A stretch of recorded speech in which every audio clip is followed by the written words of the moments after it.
Driven by the use of technology, it's important to secure your campaign website that includes your first and last name as soon as you decide to run for office. Here at .vote, our mission is for voters to remember your name while providing a website that is easy to remember, straightforward, and tells voters what to do. And that is to vote. Visit GoDaddy today and get a your.vote website. That's www.yourname.vote. The internet is in your favor, so use it.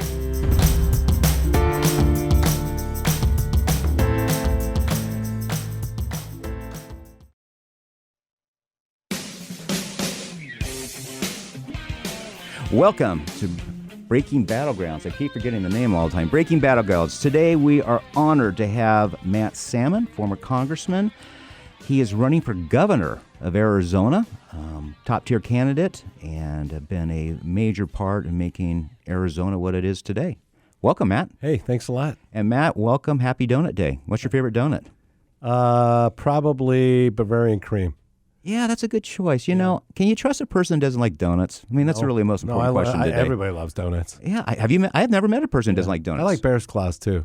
Bear's Claws are great. A good maple bar from a good donut place is really good as well. Good stuff. We're going to play a clip here real quick on your commercial that's out now. Great. And let's talk about the border a little bit. Jeremy, go ahead. Joe Biden and the radical Democrats in Washington have created a border crisis. Their liberal open border policies threaten Arizona families. I'm Matt Salmon, and I'm tough on illegal immigration. If Washington won't secure our border, Arizona will. I'll start with 24/7 support for law enforcement along the entire border, and more funding for helicopters and technology to crack down on the drug cartels. It's time to secure our border and enforce our immigration laws. It's a great commercial. I've actually shared it with probably a dozen or two people. And I always get these commercials because I donate, and they say, "What did you think?" And they said, "Well, it seems like realistic. It's like a realistic plan." That's the comment that got back from me. I liked it, and he seemed realistic. Tell us about how you would implement this realistic plan to people I've shared it with. So, first off, when I get elected governor, on day one, I'm going to declare a state of emergency at the border. I'm going to call a special session of the state legislature, and I'm going to ask for several things. First and foremost, I'm going to ask them for $200 million. And 140 of that is going to be to send 1,200 armed National Guard to the border. And it's patterned after what happened during the George Bush years. And they actually did achieve functional security on the border. And then I'm going to take $50 million and give it to our border sheriffs. I was just with Mark Daniels yesterday in Cochise County and telling him about this, and he's very excited about it.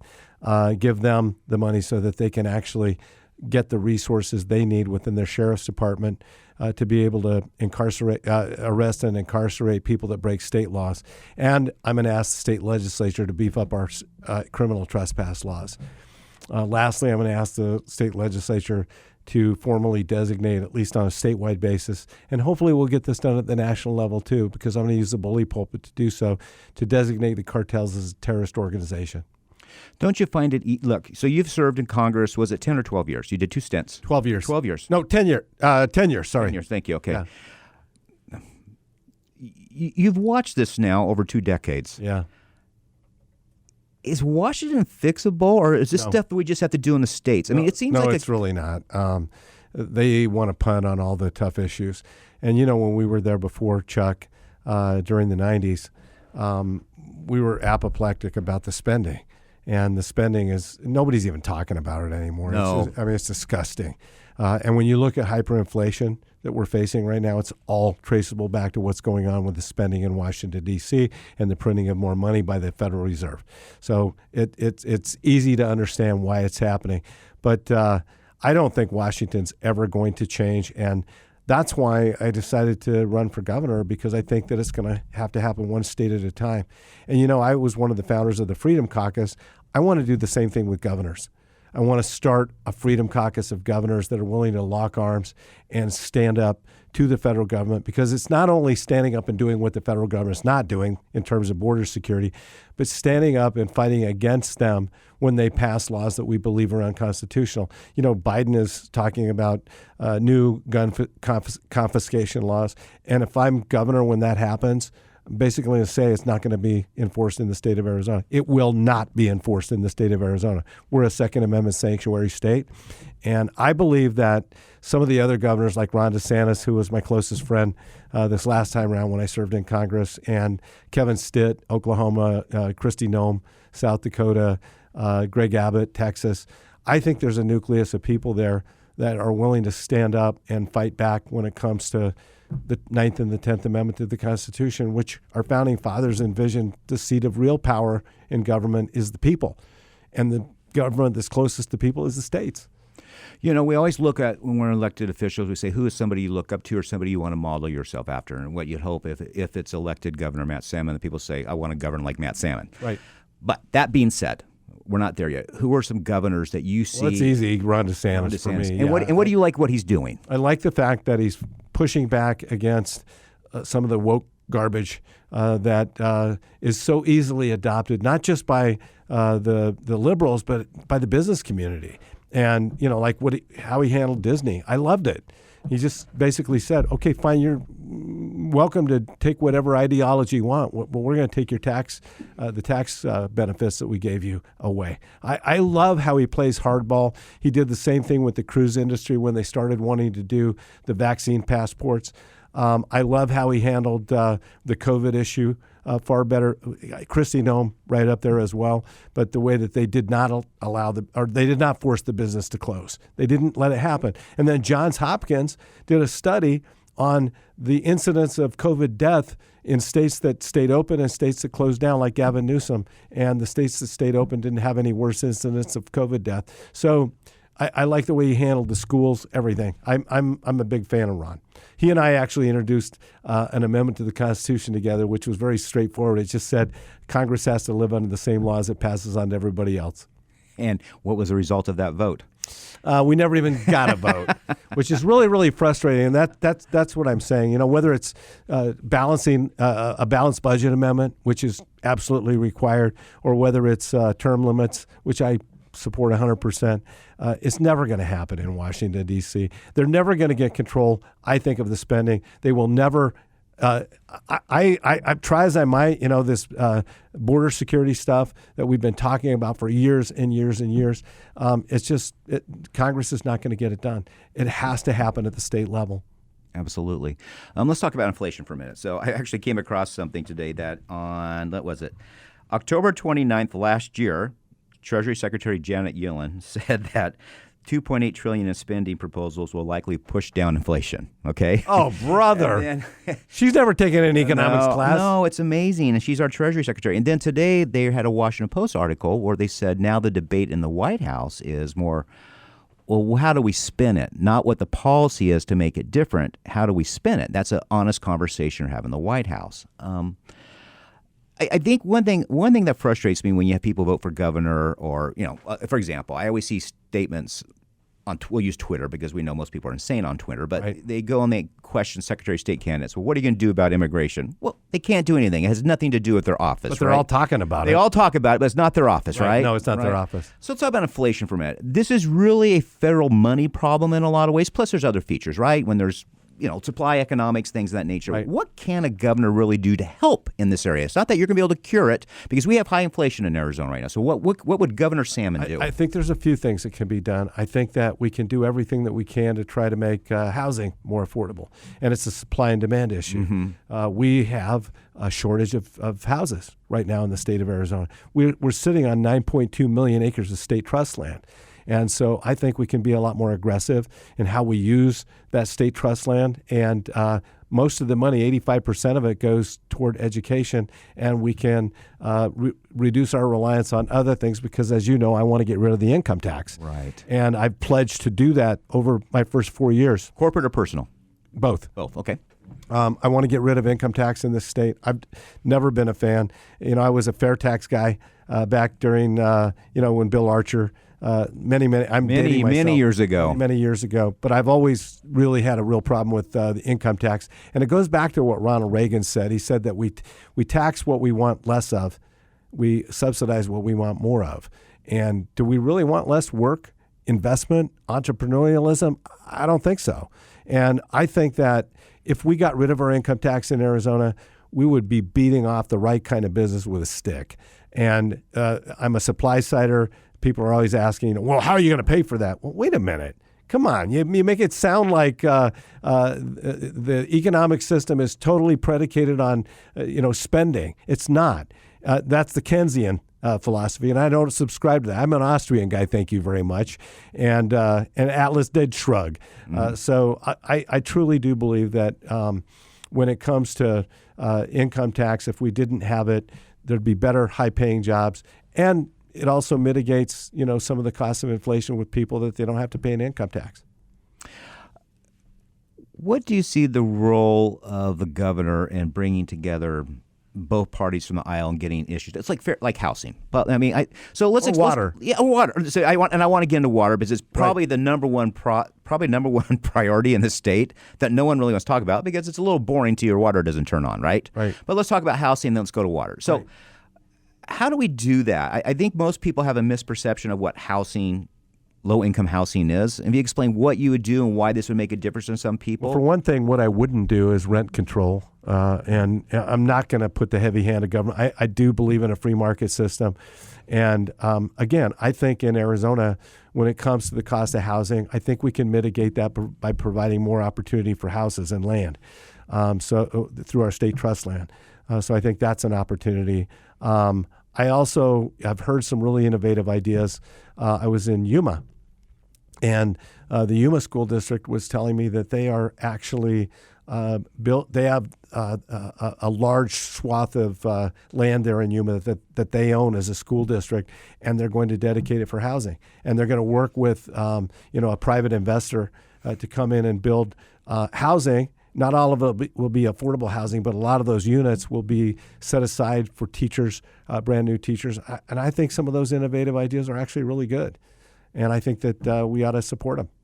We've got about a minute left before the break here. What is the difference you saw in Congress between your first stint of 6 years and your second stint of 6 years? Because you had a good gap in between. Night and day. What changed? Night and day. It just became so much more adversarial. And so for one thing, we had a lot more blue dog Democrats. Correct. When I served in the 90s. There were no blue dog Democrats almost. I mean, you had the Bill Ortons back then, and they're gone. They're gone. They're completely gone. And so it is hyper partisan. That's one thing. And Obama, who was supposed to be the great uniter and unifier, ended up becoming the great divider. And race relations got worse under his leadership instead of better. And then the other thing, with his policies, and remember how frustrated a lot of us were during the Bill Clinton years. I was nostalgic for Bill Clinton when I got, serving with Barack Obama because he was horrible and he was arrogant and he saw no use in a separation of powers. He basically thought he was elected king, and that was really frustrating. And then the other thing is our leaders were gutless. Yeah. I mean, totally gutless. I'm saying our Republican leaders were totally gutless. This is Breaking Battlegrounds. We're going to take a quick break, and we'll be back with former Congressman Matt Salmon, who's running for governor of Arizona. We'll be right back.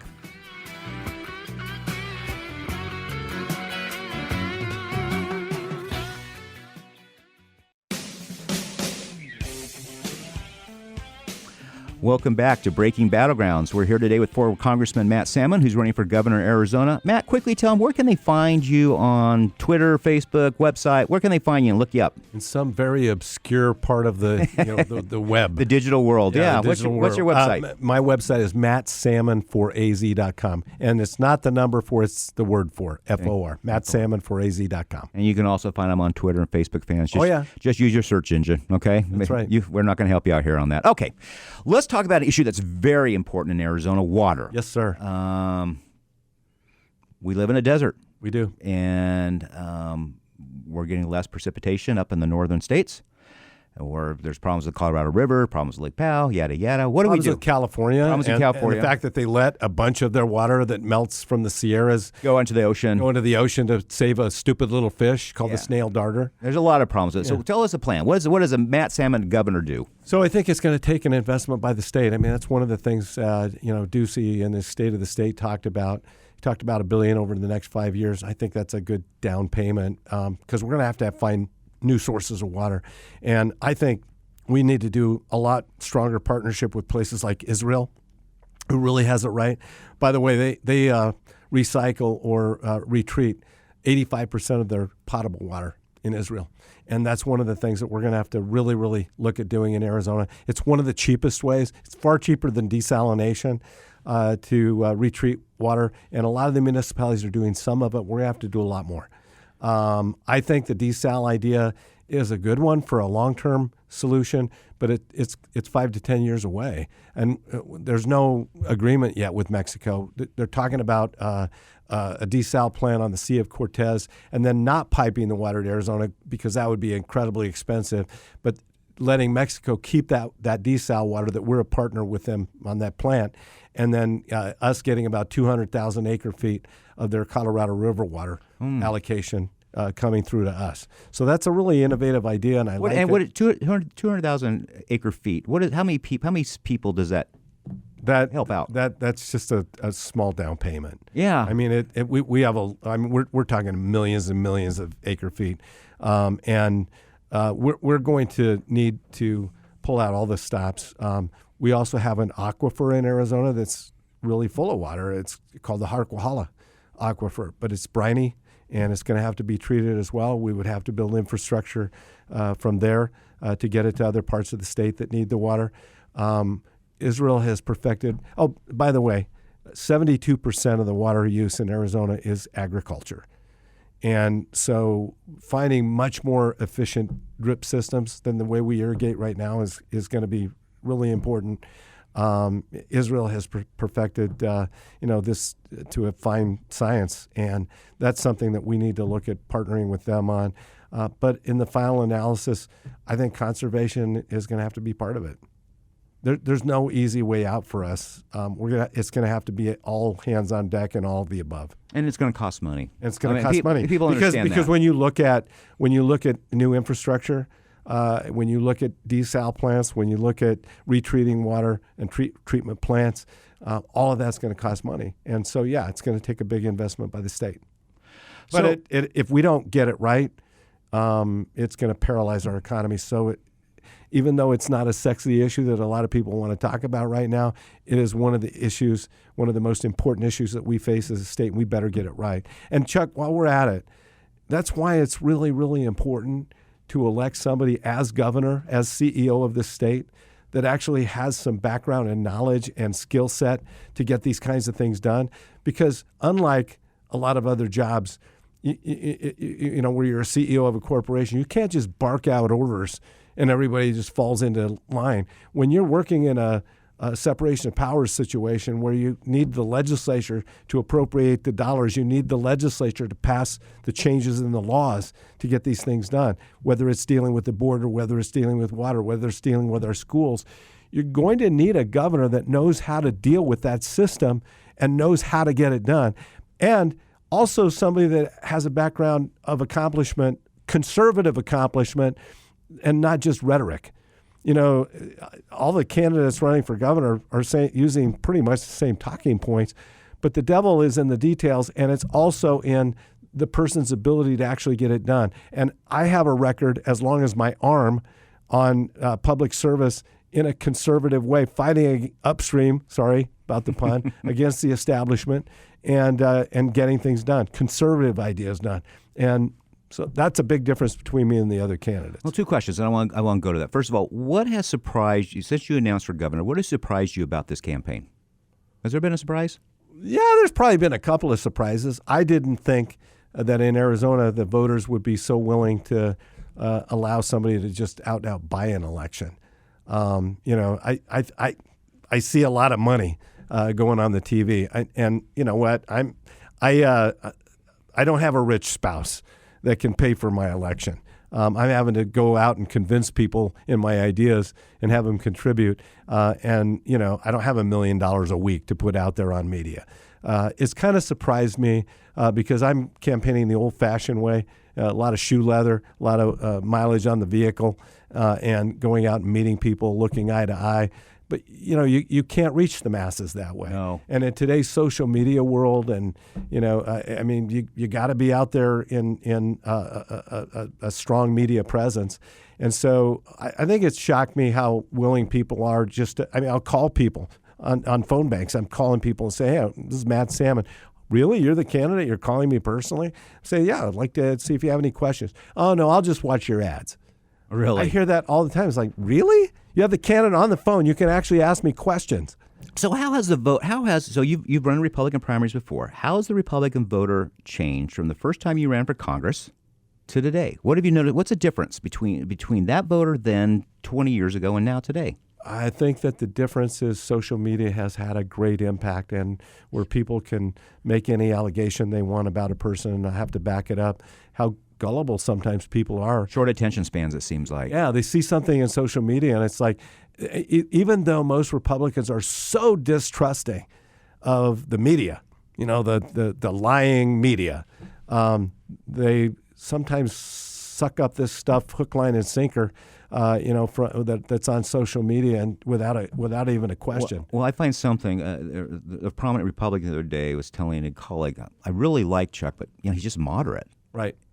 There's nothing moderate about me, and I've heard the same said about you. And I've asked people. I said, "Well, how?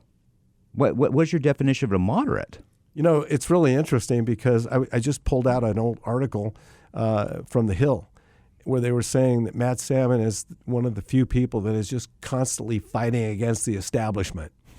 And now you're it, buddy. And I did. and I took out John Boehner. I was one of the few people that went in and said, we got the votes to take you out as speaker. And it's like, and I term limited myself and actually kept my promise. It's like, excuse me? And every scorecard that's out there, on the conservative side, the ACU, American Conservative Union, the CPAC guys, they gave me 100%. It's like, wait a minute. If that's moderate, then what is conservative? And maybe it has to do with just throwing bombs and saying things that you can't back up. I think it does now. If you throw a bomb, no matter whether you can back it up or say or explain to people how you're going to do it, as long as you say it, then you must be a really strong conservative. And it blows me away how people kind of hook, line, and sinker, how a candidate that has never done a conservative thing in her life, I've never seen her at a pro-gun rally, right. Never seen her at a pro-life rally, and now it's like, because she throws out these bombs, she must be conservative. This is Chuck Warren, Breaking Battlegrounds with Matt Salmon. We'll be right back. Now more than ever before, we are relying on the internet to keep up with the news, stay in touch with friends, shop, and everything in between. That's why it's so important that you reserve your first and last name .vote web address for your upcoming campaign. Secure your digital real estate by owning your name with a .vote. Your name, your campaign, your very own .vote domain. Head to GoDaddy today.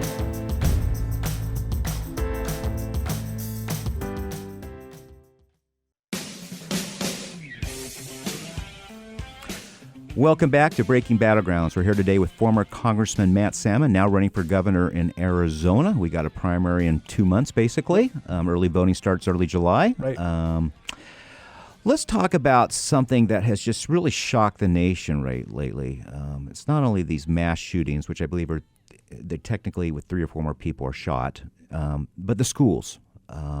You have kids. I have kids. It's parents. You hate to say things are worse nightmares. It's a trite statement, but I think when you send your kid to school, you expect them to come back, and their big gripe for the day is so and so was mean to them, right? Right now, we're saying the teacher didn't give me a grade. Didn't give me a good grade. What do we, as governor? What would you do to make our schools safer? Well, first of all, I think that we've got to make sure that the way that the schools are configured, that there is, one way in, and that it's locked, and that there are multiple ways out if kids have to do a mass exodus. We also, I believe, need a school resource officer in every school. Every school. I want to make sure as governor that happens so that you don't have to wait after 911 for any period of time, but there's people right there on campus. The other thing that I'm talking about, though, Chuck, is a conservative solution. After 9/11, what did we do? We ended up training pilots to make sure that if they wanted to arm themselves and be able to protect the people on the plane, they could do so. And we did that, and it's been incredibly successful. I've talked to a lot of pilots that have gone through the program, and it's very, very good training. In some ways, some of the best training that's offered. And Ohio is just about to pass a law that allows teachers to go through some very specific training on first aid, on tactical training, weapons use, and allowing teachers to be able to protect the students as well, which I think we should be doing. And it's a program called FASTER. That's the nonprofit that actually started in Ohio, but Mike DeWine, the governor of Ohio, is about to sign this. I was talking about this a couple of weeks ago, and I do believe that it's incredibly important. I was just in Sierra Vista yesterday, and the sheriff there, Sheriff Mark Daniels, who's really doing a phenomenal job, but he talked about a program they started there called ALICE, and it's a program where they actually train the kids not to just be victims. And one of the problems is that when an active shooter comes into a school, the kids all kind of congregate into a central place, and then they're just sitting ducks. But they've taught these kids through ALICE to do things like throw things, to not just to be victims, sitting ducks waiting to be shot. And I think it's all of those kinds of things that we're going to have to employ. But we're going to have to look at some solutions that actually work. And I think having teachers that are willing to go through intensive training and be certified should be allowed to have weapons and protect those kids. Florida has a red flag law. I think that surprises most conservatives. It has a red flag law. It happened before DeSantis. It was Scott. It happened with Rick Scott. They've said they've they've implemented it 9,000 times. Right. Where are you on that? I don't support it. Don't support it. No. And what would be your reasoning if someone asked you? My reasoning is it's too easy then to say, well, this person, who may be a little ADD or, where are you going to draw the line? I mean, I think when you're talking about somebody's constitutional rights under this Second Amendment, you have to be very, very careful about that. And yes, there should be a way for people that make threatening remarks and have histories of mental illness to be able to intervene, with them ahead of time to try to avert a situation from actually occurring. I've talked to parents, as a congressman, that have seriously mentally ill children that have to end up sleeping with one eye open because they're afraid they're going to get killed by their kid. And I think the court system needs some reformation to make sure that people who have a tendency to be violent, that we can deal with them ahead of the curve and not just wait for some cataclysmic event to occur. We have 1 minute left here. Tell people why they should vote for Matt Salmon, and when you get into office, what is the first 2 or 3 things you're going to do your first year? Well, they should vote for Matt Salmon because I actually am not. Well, let me just say it this way. How many of you out there have been lied to by a candidate? And everybody chuckles when I say that. And then I ask, what's the best predictor of what somebody's going to do? And invariably they'll say what they've done. Take a look at my opponents' backgrounds and take a look at mine. I've been fighting in the trenches for conservative causes my whole life, and I haven't bended one iota. And if you want somebody that's actually going to not just talk the talk, but actually walk the walk, I'm your guy. So I'm asking for your vote. As I mentioned before, on day one, my top priority is securing the border and doing everything we can in this state, since the federal government is not doing its job in securing the border, getting a handle on our school system, and also making sure that our streets are safe. Matt Salmon, thank you for joining us today. Visit Matt Salmon for Arizona.com. That's correct? it. I got it. And find him up. Thanks a lot, Matt. Thank Appreciate you. it. Thanks. All right. Bye-bye.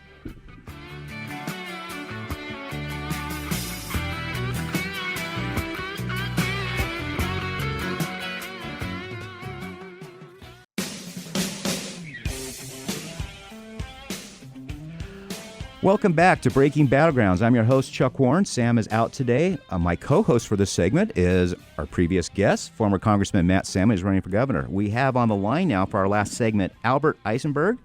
He's a political strategist and principal of a messaging agency called Blue State Red, based in Philly and Charleston, South Carolina. And he has written and appeared for Fox News, Real Clear Politics, National Review, Washington Examiner, Philadelphia Inquirer.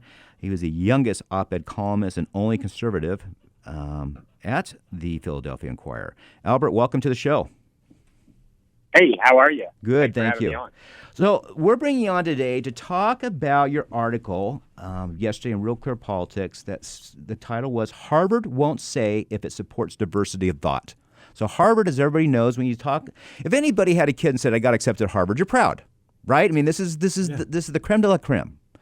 But we have a situation there with the professor, and I want you to give a little background on the story and what you found out in your research about what's happening and how it really shows Harvard is not a diversity leader. They want people to be pigeonholed on one thought process. So go ahead. Hey, yeah. I think a lot of your listeners will be familiar with the overall trend line of the story, but this one's particularly outrageous, both because of the professor in mind, who happens to be Black, raised in the projects, and really had a really pure American dream story, becoming a tenured professor at Harvard, becoming the youngest recipient and the first Black recipient of the Clark Prize, which is a prize for economists, among other accolades. And then his name's Roland Fryer. His research on race and socioeconomics and the impact of things like the acting white phenomenon and race involved with police shootings really ended up upsetting the apple cart at Harvard. So between 2007, where he becomes the second youngest professor tenured at Harvard, the youngest Black professor tenured at Harvard, and 2016, when his police shooting report is published, which he called the most surprising findings of his life, Roland Fryer did this research finding that police use of force might be higher with Black suspects, but their actual fatal shootings was higher with white perpetrators. That it was surprising. It ended up really upsetting the apple cart at Harvard because he was challenging a lot of political niceties and going directly into the research.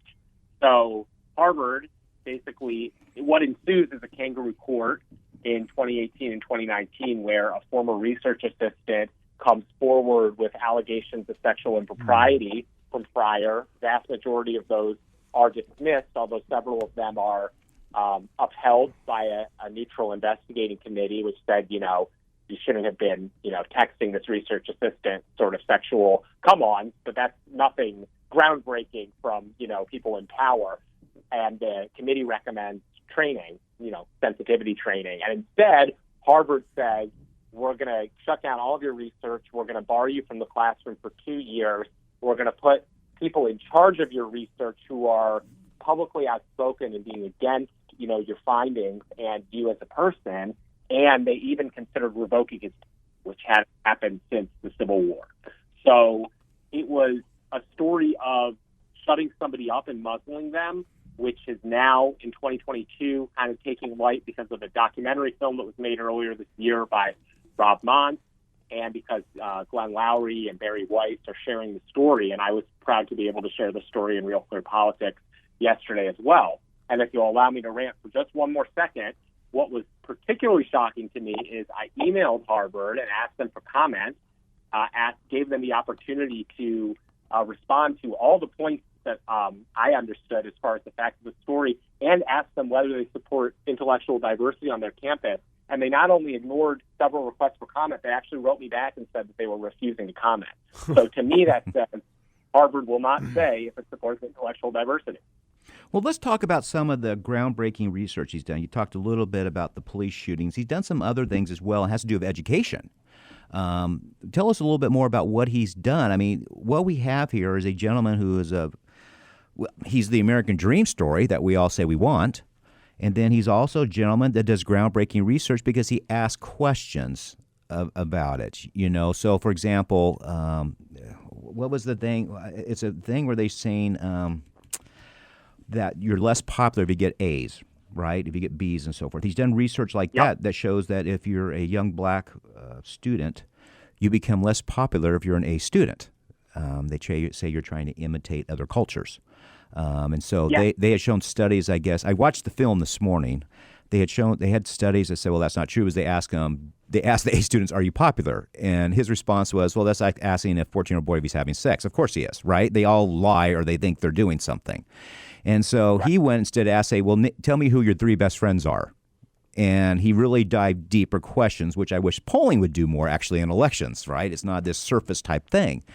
and find out they are once they get to the A territory, their popularity drops quite a bit. What other research has he done?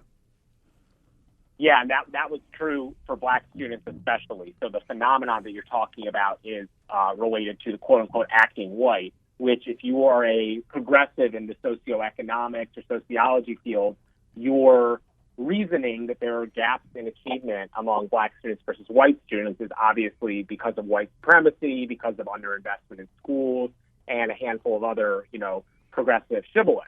And what Fryer finds, he does a regression and says that there is a social cost in certain black communities in certain urban areas to achieving in school, which if you're a black parent is something you really want to know about because it's a cultural issue and it's keeping your kids back.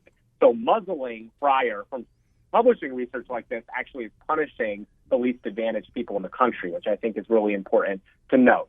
Then we have the police shooting data where Fryer finds that the use of force, deadly use of force, is actually higher for non-black suspects, although he also finds that lower-level use of force are higher for black suspects. So it's kind of contradictory data, but does not at all go towards the conclusion that police are just sort of aimlessly shooting unarmed black men, which is what you're supposed to say if you're a professor at Harvard. And he did a lot of other research on charter schools, why certain Success Academy in the Harlem Children's Zone is doing so well in Harlem, where you have a vast majority of, lower income, mostly black, some Hispanic kids who are actually outperforming suburban white kids. And he finds that there are certain commonalities to how those schools perform, those charter schools perform, such as aggressive personnel management, which means firing bad teachers. So that is obviously going to upset a certain leg of the liberal left and the Democratic constituency because they're all teachers union supporters, and their answer is always give the teachers unions more money. So there was a lot more research, and there was more research in the works that America and the people who really need, compelling solutions to our social problems would have found useful, but it was shut down by Harvard. So Professor Fryer, so people don't know, he was also MacArthur Genius Fellowship honoree status for Time Magazine. He's a Clark Medal, making him the first African-American to win it. I mean, his accolades are amazing. What happens to him now? I mean, he's a tenure, so they really can't fire him. I guess they can, but that's a process. But they basically have handcuffed him, lack of a better word, to doing anything research that's groundbreaking. They've taken away his lab, his research budget. What are his options? Does he simply go out and find another university? Does he come to somewhere like ASU, and hopefully ASU would let someone like this in? Yeah. What does he do? Well, hopefully, and I'd love to hear from your co-host on what he thinks of, whether ASU would let him in, because I know that there are sort of conservative or free-thinking institutions within the Arizona education system. But the options are few at Harvard. He has the sort of Damocles hanging over his head at this point because the people supervising him now, after a 2-year suspension and shutting down all of his research, he's back in the classroom. And the person directly supervising him is somebody who said she wanted to revoke his tenure, which never happens with professors. I mean, it hadn't happened at Harvard since the Civil War. So there are very few options for people who are trying to advance in their careers and maintain careers if they're willing to sort of actually look at facts and research and not just, echo progressive talking points dumbly if they're in the academy, unless conservatives, and free-thinking people fund and found new institutions, or donors and professors and students and parents speak up at the existing institutions and actually put some pressure on them to protect diversity of thought. We're with Albert Eisenberg. He has joined us today. He wrote a great article yesterday for Real Clear Politics and the title was simply "Harvard Won't Say It That Supports Diversity of Thought." You can find that on our website and our social media pages. Former Congressman Salmon has worked at ASU. Yep. How would that situation be handled there? Is it any different? When they do these witch hunts, what's really sad to me is that, during the time of Anthony Fauci and all the liberals were saying we need to do our activities and our policies based on science, everything. That was the mantra. And here you've got a professor that's actually using science and data to analyze issues and problems to come up with answers. Which is what you're supposed to do. Exactly what you're supposed to do in the educational realm. And our educational system, I taught actually at ASU too, and I started out the class, it was on public policy and the Constitution. And I would tell the kids at the very beginning of the class, I'm unlike most of your other professors, I am not going to grade you on what you believe. I'm going to grade you on how you defend what you believe. And how did they respond to that? It was great. I mean, at the very beginning of the semester, it's kind of funny, Chuck, because at the beginning of the semester, I would kind of ask the kids where they fell on the political continuum. And most kids, predictably, were on the left side of the equation. At the end of my class, far more were on the right side of the equation because the policies that we conservatives espouse are based on human nature and they're based on common sense. And I think you're always kind of led to the right conclusions. Excuse the pun on right. But I truly do believe that, in today's society, the trump card and it's so frustrating is to throw down these allegations of sexual sexual propositioning or using your status to try to hurt someone through that methodology. But it's really that's the trump card. And then once that allegation is thrown out, remember the Supreme Court nominations, right? And you both with Clarence Thomas as well as the most recent one. But the sad thing is there's almost no defense. You're tried and convicted all in the same sentence when somebody comes out with any unsubstantiated allegations like that. But I'd like to believe there are universities, and I believe that at a place like ASU, somebody like that would be incredibly welcome because Reason Magazine puts out a report card every year on the opportunity for the freest thinking universities, and I'm really proud ASU made that. That's fantastic. The top 10 every year, and I think that's what I think as conservatives sometimes where we try to stifle liberal thought, that's wrong too. It's absolutely 100%. We should be allowing all kinds of thought across the political spectrum to be exposed to these kids, and then they should determine for themselves what they want to follow. We're with Albert Eisenberg. Albert, when you went in and did this story, we all go into things of preconceived notions. People who say they don't are lying, okay? So you went into preconceived notions. Is there anything that surprised you about this as you did your research and wrote this article? Sure, and I think that's a good point. I mean, I am sort of a classical liberal, current conservative, and I, wanted Harvard to tell me that they care about diversity of thought, and I was gobsmacked that they refused comment. I mean, that's the first thing that surprised me is, you have a press office. Just send something boilerplate. I mean, it's all over their website. We're here for free inquiry. We are the, leading institution, la, la, la. They didn't send me a thing, and they wouldn't defend it. And that, to me, is a surprise and a public move on their part. So I think people need to be very well aware of it. I would say one thing that's important, or it's not surprising, but it's a little disappointing. I think people get caught up in the personalities involved. And one thing we have to remember is Fryer's research is important, not because Fryer is important, and he is, but he's had an amazing career and he's been very blessed. His research is supposed to help the least among us figure out our deepest and most complex social problems. So when conservatives, when people are defending Fryer, we need to always include who is Harvard choosing? They're choosing, upper middle class progressives and their values over the needs of impoverished children. Thank you.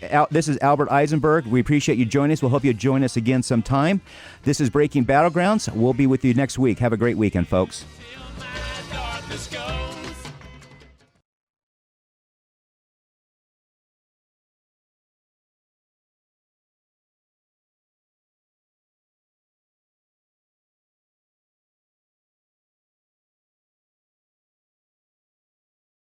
Running for office? You need a campaign website. Introducing the web address of the democratic process, .vote. So how do you purchase your .vote website? Visit www.yourname.vote. Type your website name, example www.johnsmith.vote. It's available. Add your web address to your cart and check out. Once checked out and have received confirmation, you may begin to create and utilize your website to connect and engage voters. To learn more, visit get.vote. Happy campaigning!